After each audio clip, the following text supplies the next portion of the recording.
جی میرا نام مختار احمد، میں ونیارم ڈوگا پتی میں رہتا ہوں۔ مسئلے تو بہت ہے، لیکن سب سے بڑا مسئلہ جو ہے ہمارا جو راستہ کا ہے وہ روڈ کا ہے۔ مسئلے تو اگر یہاں پہ دیکھے جائے تو سب سے بہت یہاں پہ کم ڈیولپمنٹ ہوئی ہے اس گاؤں میں، ہمارا گاؤں میں یہ ایک بچھڑا ہوا گاؤں بالکل۔ یہاں پہ اگر مصیبتیں دیکھی جائے، پریشانیاں دیکھی جائے تو یہاں تو ہر قسم کی، اگر سب سے پہلے ہم ایک معمولی سے پریشانی دیکھیں تو ہمارے اگر یہاں سے 5 سال سے کم جو بچے ہیں ان کو اگر وہ گورنمنٹ کی طرف سے راشن ملتا ہے آنگن واڑی سینٹر سے، وہ بھی نیچے روڈ پہ رکھا گیا ہے۔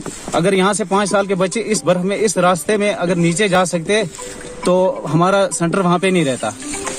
لیکن اب سب یہ مسئلہ جب حل ہوگا تو ہمیں روڈ ہوگی تو اسی وجہ سے مسئلہ حل ہو جائے گا۔ ہمیں روڈ نہیں ہے اور راستے کی بہت پرابلم ہے، اور بچے ہیں سکول جانا مان ہی نہیں رہے۔ کون مانے گا؟ یہاں سے 10 بجے نکلتے ہیں اور 12 بجے سکول پہنچتے ہیں، وہاں 2 گھنٹہ پڑھائی ہوتی ہے اور شام کی اذان کے ٹائم گھر پہنچتے ہیں۔ اور آج کل برف میں، اور جب جون جولائی اور اس سیزن میں جب یہاں مکی ہوتی ہے اس سمے تو ہمیں راستے میں جانا پڑتا ہے بچوں کے لیے کہ کہیں بھالو نہ کاٹے۔ بچپن سے لے کے آج تک ہمارے باپ دادا سے لے کے آج تک سب ووٹ انہی کو دیا ہے، لیکن آج تک منتری نے کچھ نہیں کیا تو پنچ سرپنچ کیا کریں گے اس گاؤں کے لیے؟ میرا نام ہے جی عبدالرزاق خان، میں ونیارم ڈوگا سے ہوں جی۔ مسئلہ تو سارا مین مسئلہ بس روڈ ہی کا مسئلہ ہے۔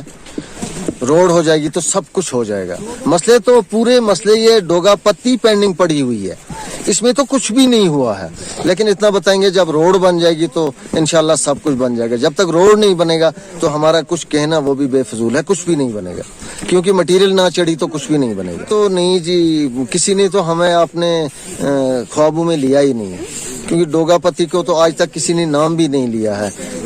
ایک ٹائم نام لیا ضرور، جب ووٹوں کا ٹائم آتا ہے تو منتری صاحب بھی ایک دم ڈوگا پتی کو یاد کر لیتے ہیں، اور کوئی بھی ہمارے سرپنچ ہو، ہمارے ڈی ڈی سی ہو، کوئی بھی ہو ہمیں یاد کر لیتے ہیں، لیکن ابھی تو ہمیں کسی نے یاد کیا نہیں۔ جب ووٹ جیت لیتے ہیں پھر تو کوئی یاد کرتا ہے۔ جو بیمار ہو جاتا ہے تو اگر ٹائم پہ اتر گیا نیچے تو ٹھیک ہے، اتر جاتا ہے، نہ اترا تو راستے میں ڈیتھ ہو جاتی ہے۔ حملہ عورتوں کا بھی ایسا ہی مسئلہ ہے، اگر اللہ خیریت کرے، اگر خیر سے اس پہاڑ سے اتر گئی تو ٹھیک ہے، نہ اتری تو کبھی ڈیتھ ہو جاتی ہے، کبھی راستے میں ڈیلیوری ہو جاتی ہے۔ میرا نام محمد اقبال ہے، یہاں ونیارم ڈوگا پتی سے۔ مسئلہ ہمارا یہ ہے سر کہ ہمیں راستے نہیں ہے اور روڈ بھی نہیں ہے بالکل۔ آج کی جو یہ سرکار ہے، بی جے پی کی سرکار، مودی سرکار، ہر جگہ روڈ پہنچا رہی ہے، ہر جگہ فیسلٹی دے رہی ہے، مگر اس علاقے کی طرف کوئی دیکھ نہیں رہا ہے۔ اس علاقے کو ہر وقت نظر انداز کیا۔ 5 سرپنچ نے بھی کچھ نہیں کیا، جب ان کو آگے سے کچھ نہیں آیا تو وہ یہاں کیا کریں گے؟ جب ان کو کچھ نہیں چھوڑا آگے سے تو وہ بھی کیا دے سکتے ہیں؟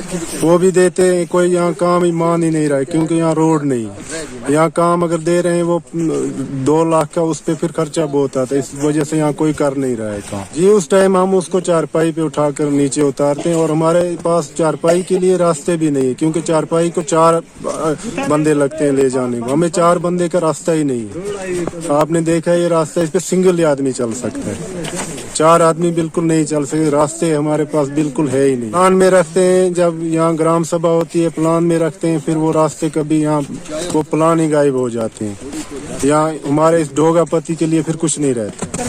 میں ڈوگا پتی میں رہتا ہوں، تو ہمیں یہاں پر روڈ کی پرابلم ہے سب سے بڑی، اور یہاں پر روڈ نہ ہونے کی وجہ سے ہم لوگ پکے گھر بھی نہیں بنا سکتے، کیونکہ یہاں پر گاؤں میں ایک بھی پکا گھر نہیں ہے، تو سارے کچے گھر، اگر تھوڑا سا بھی ارتھ کویک ہوتا ہے تو ان میں کریکس پڑ جاتے ہیں۔ اور یہاں پر 10 سال پہلے ایک اسکول بنا ہے، پرائمری اسکول، تو آج وہ بالکل ڈیمیج ہے، تو اس کی آج تک کوئی بھی مرمت نہیں ہوئی ہے۔ وہاں پر ابھی کاؤ شیڈ سے اس کی بدتر حالت ہے، تو وہاں پر ابھی بچے بھیجنے کے قابل بھی نہیں ہے۔ ڈیولپمنٹ نہیں ہونے کا سب سے بڑا ریزن ہے روڈ نہیں ہے یہاں پر گاؤں میں، تو یہ جی ہاں سب یہیں اسی گاؤں میں، یہ گاؤں تو اب کسی کے نظروں سے چھپا ہوا نہیں ہے، تو سب جانتے ہیں کہ اس گاؤں میں سب سے بڑی پرابلم روڈ ہے۔